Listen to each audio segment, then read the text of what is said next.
నమస్తే. హరహర మహాదేవ్. ఓం నమ శివ. అగరి కాళీ నమ గురుదత్త నమ. హరహర మహాదేవ్. రైట్. అయితే నిన్నటి నుంచి మనం చూస్తూ ఉన్నాము వర్షిని బిగ్ టీవీలోని ఎక్స్క్లూజివ్గా తను చెప్పడం జరిగింది, నేను అఘోరితోనే ఉంటాను, అఘోరి దగ్గరికి వెళ్తాను అని చెప్పి. నైట్ తనైతే ఇక్కడ నుంచి స్టార్ట్ అవ్వడం జరిగింది. మరి మీ దగ్గరికి వచ్చిందా ఏంటి? అవునమ్మా, నేను పికప్ చేసుకున్నాను. నా దగ్గరకు వచ్చింది. నేనే వచ్చి తీసుకెళ్ళాను. ప్రజెంట్ ఆల్రెడీ రన్నింగ్లో ఉన్నాము. దయచేసి ఎవరు కూడా మేము మా ప్రయాణాన్ని మేము కొనసాగిస్తున్నాం. ఎవరు అడ్డు రావద్దు. మా జీవితాన్ని మేము గడుపుతున్నాము. మాకు ఎలాంటి కాంట్రవర్సీస్ వద్దు. మా బతుకులేదో మేము బతుకుతాం ఇద్దరం కలిసి. అంటే వచ్చిందా, మీ దగ్గరికి వచ్చిందా? అవును, వచ్చిందమ్మా. ఓకే. అంటే ఏ టైం అయింది ఏంటి, ఎలా ఎలా మీ దగ్గరికి వచ్చిందా అమ్మాయి? రాత్రి మీరు ఎలా కాంటాక్ట్ అయ్యారు అసలు తనకి? అది ఇంకా నేను నేను ఎలాగవుతాను అనేది ఇంకా నేను ఎలాగైనా వచ్చేసింది కదా, హ్యాపీగా ఉన్నాం. ఓకే. సో తనని మీరు రిసీవ్ చేసుకున్నారా? ఎక్కడ రిసీవ్ చేసుకున్నారు? ప్రజెంట్ మీరు ఎక్కడ ఉన్నారు? వర్షిని మీతోనే ఉందా? నాతోనే ఉంది, కానీ లొకేషన్ మాత్రం చెప్పను. నాతోనే ఉంది. ఓకే. ఎందుకంటే నిన్నటి నుంచి కూడా వాళ్ళ తల్లిదండ్రులు ఆందోళన పడుతున్నారు, అసలు మా అమ్మాయి ఏమైపోయింది ఏంటి అని చెప్పి. ఒకసారి చూపిస్తారు, ఒకసారి అమ్మాయిని మీతోనే ఉందని చెప్తున్నారు కాబట్టి.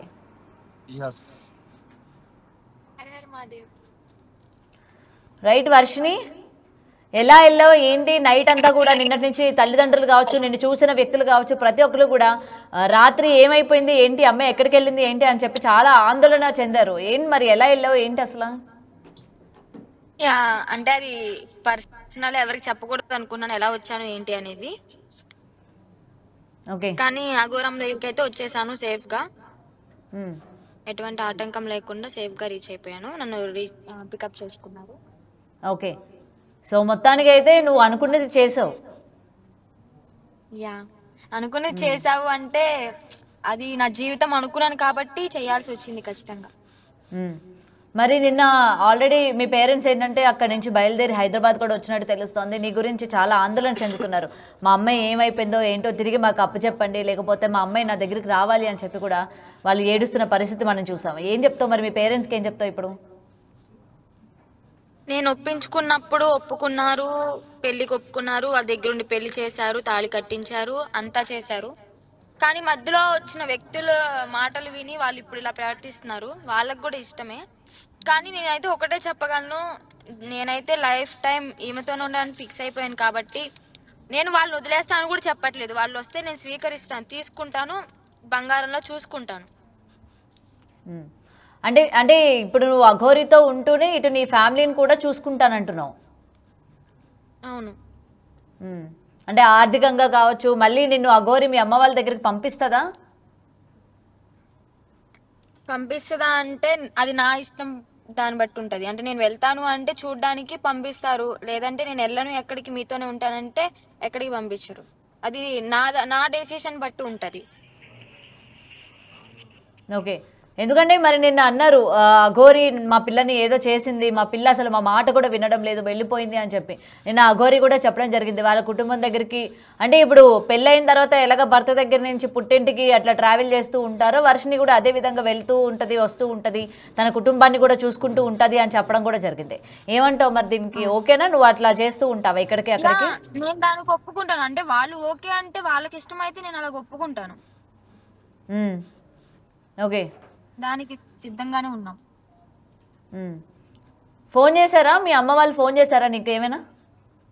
లేదు, నా దగ్గర ఫోన్ లేదు కాబట్టి నేను చేయలేను. నేను రీచ్ అయింది కొన్ని గంటలు అవుతుంది కాబట్టి నేను ఇంకా చేయలేదు. వాళ్ళు నాకేమీ కాంటాక్ట్ అవ్వలేదు ఇంతవరకు. ఓకే. సరే, నీ దగ్గర మొబైల్ లేదు కాబట్టి నువ్వు వాళ్ళు నిన్ను కాంటాక్ట్ అయ్యే పరిస్థితి లేదు. మరి నువ్వైనా సరే మీ అమ్మ వాళ్ళకి ఫోన్ చేసి ఇలా నేను సురక్షితంగా అఘోరి దగ్గరికి చేరుకున్నాను అని చెప్పి ఏమైనా చెప్పడం జరిగిందా ప్రెసెంట్? లేదు లేదు, నేను కూడా ఏం చెప్పలేదు. ఓకే. చెప్పాలనుకోవట్లేదా? వాళ్ళకి ఎలాగో అర్థమైపోద్ది నేను వస్తే ఈమె దగ్గరికి వస్తాను అని చెప్పి. ఇంకా చెప్పి ఏం చేయలేదు, వాళ్ళకి అర్థమైపోయి ఉంటుంది నేను ఈమె దగ్గర. ఓకే.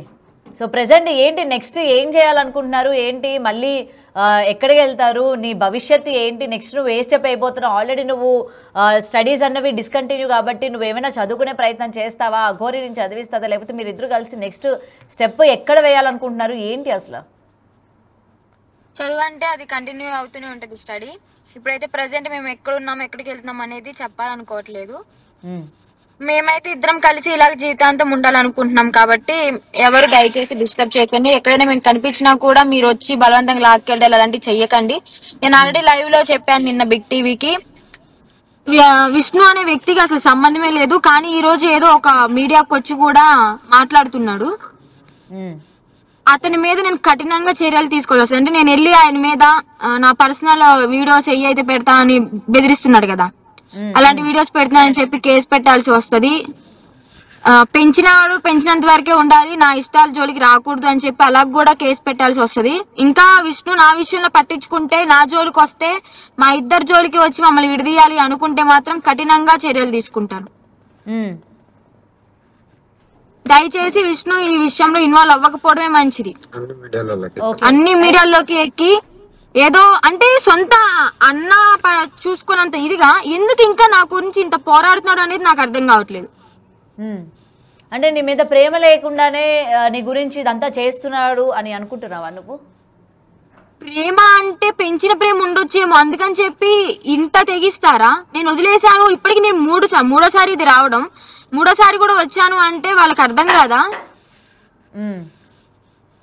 ఓకే, అది మైండ్ లో పెట్టుకుని నా జోలికి రాకుండా ఉంటే మంచిది అనుకుంటున్నాను. మా ఫ్యామిలీ జోలికి కూడా వెళ్ళకుండా వాళ్ళని ఇన్ఫ్లుయెన్స్ చేసి ఇతని మాటలు వాళ్ళ చేత చెప్పడం కూడా మానేస్తే బాగుంటది అని చెప్పి కోరుకుంటున్నాను.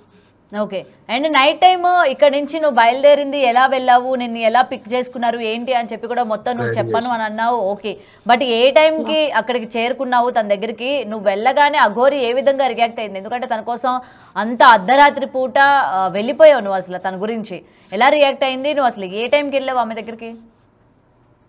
మార్నింగ్ 9:30కి అయితే రీచ్ అయ్యాను లొకేషన్ దగ్గరికి. నన్ను పికప్ 9:40కి అలాగా పికప్ చేసుకున్నారు. ఏడ్చేశారు ఫస్ట్ చూడగానే. అలా ఇద్దరం ఏడ్చాము. అలాగా ఇంకా సర్ది చెప్పుకొని ఇంకెవరు వద్దు మనకి అనుకుని మాట్లాడుకొని మా జీవితం ఏదో మేము బతకాలని డిసైడ్ అయిపోయాం.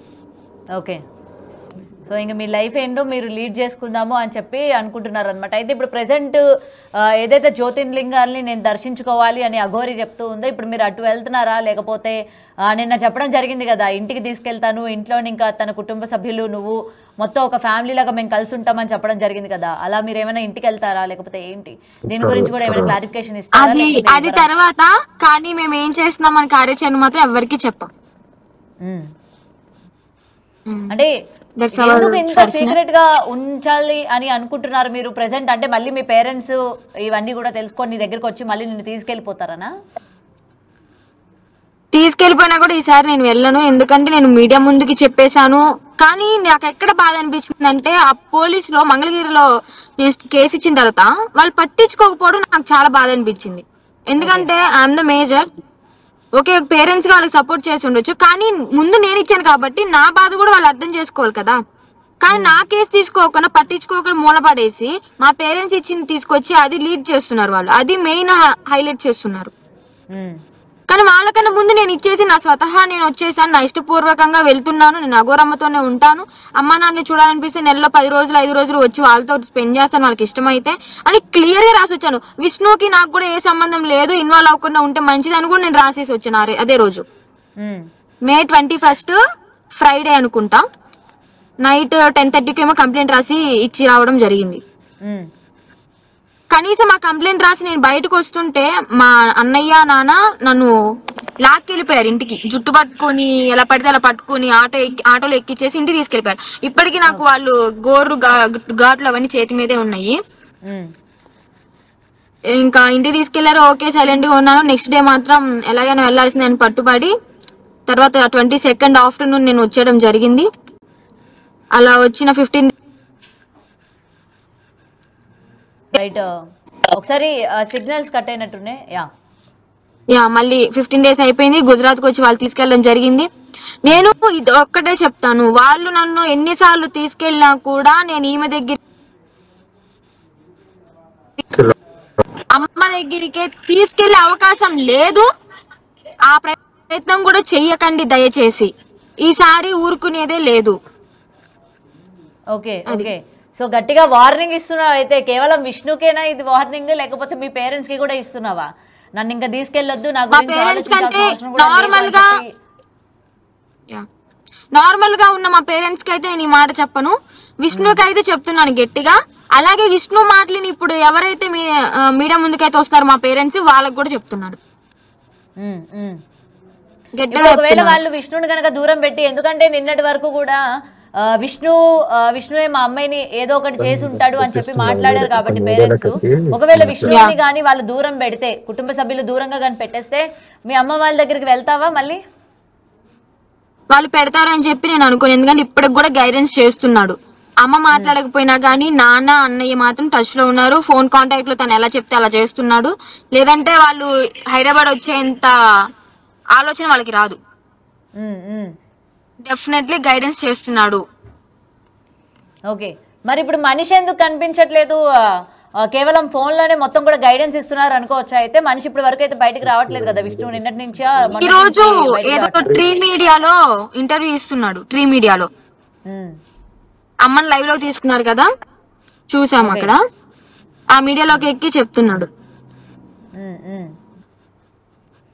ఓకే, సో లైవ్ లో చెప్తున్నాడు అన్నమాట, మొత్తం కూడా మరి గైడెన్స్ ఇస్తున్నాడు. సరే, ఇప్పుడు మీ పేరెంట్స్ కి ఫైనాన్షియల్ గా కావచ్చు ఇది సపోర్ట్ చేస్తా అంటున్నావు, ఎలా చేస్తావు? ఏంటి, ఇంటికి వెళ్తావా లేకపోతే కేవలం ఫోన్ కాల్లోనే నువ్వు వాళ్ళతో ఫోన్లో టచ్లో ఉంటూ ఏమైనా హెల్ప్ కావాలంటే ఆ విధంగా చేస్తావా ఏంటి?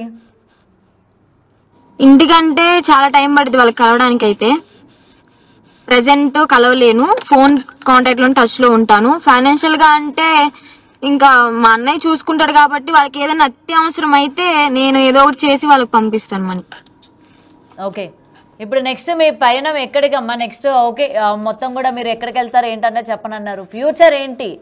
మీరు ఏమైనా ఇల్లు తీసుకొని ఉంటారా, ఇంట్లో ఉంటారా, లేకపోతే మీరు ఏమైనా ఏం చేయాలనుకుంటున్నారు? ఇలాగే కారులోనే జీవితాంతం కూడా తిరగాలనుకుంటున్నారా? ఇలా కారులో తిరిగితే సరిపోతుందా? ఏం చేయాలనుకుంటున్నారు? నెక్స్ట్ ఫ్యూచర్ ప్లాన్స్ ఏంటనేది ఏమైనా డిస్కస్ చేసుకున్నారా మీరు అఘోరి? కార్ లో అయితే ఉండము, ఫ్యూచర్ ప్లానింగ్స్ ఉన్నాయి. ఒక జాగాలో కూర్చుని మంచిగా ఇల్లు కట్టు,